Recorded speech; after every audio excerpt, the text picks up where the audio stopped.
Hatagan to pamahagabang awalon. Yeah, very good, very good. Masigar po ka. Ha ha ha ha. Oh ho ho ho. Okay, so based sa ato ang observation, no? And also from our pangayon na sila ang observation nila. If nasunod ba sa ato ang mga personnel, 10 ka general rules and sense. So, start ta kay Ma'am June. Sige, Ma'am June. Tagal ko pa. Ayong hapon sa tanan. Hapon. Wala sa tanan ako ang comment no sa maayo nga pagkandak sa drill sa earthquake no masaya mo observe based on the 10 standards no we set before the drill nasunod man tanan except for naalam ko ina-observe nga of the 3 exits, isa ra jud ang i-utilize. Naay uban nito nga duol ra dito sa naay duol na exit, diretso jud sila niya.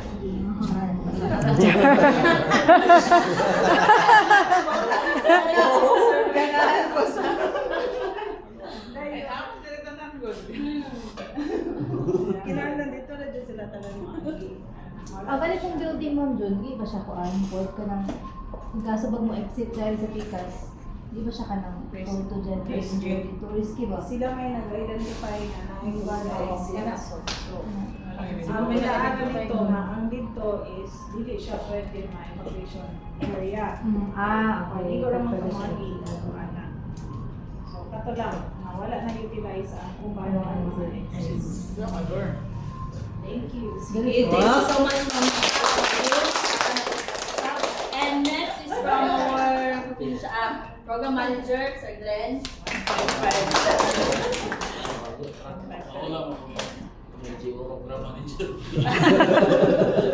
Dawatan. Kining ang ako na obserbaran no kining bari-bari lang. Parang wala lang observe sa bari-bari. Iya na kita Hani kawas. Ligtas na yung Ma'am June nga. Ako sa pagyanan nila ko exit. Isa ko. Bilang tadi ko. Tulo. Okay, thank you so much, Sir Glenn. So, katuno ako atong i-take note for next year's and set na pod.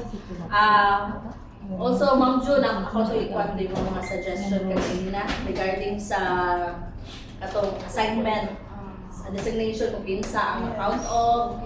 Siguro, pwede to i-official with Ma'am no? Para din sa ato ang kuhaan lang.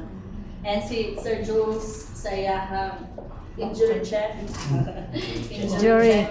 Dayon. Julius. Ako lang ang observation kanina, no? So far, wala na yung nag-joke-joke, wala na kayo nagkatawa, no? Murag seriousness na kapag abot na dito kay init po guys sa tanan.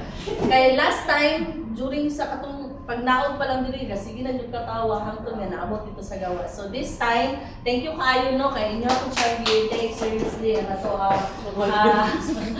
ang atong ensign, bahalag kadjut lang kaayo. So kato ra, thank you kay sa inyong time. By the way, later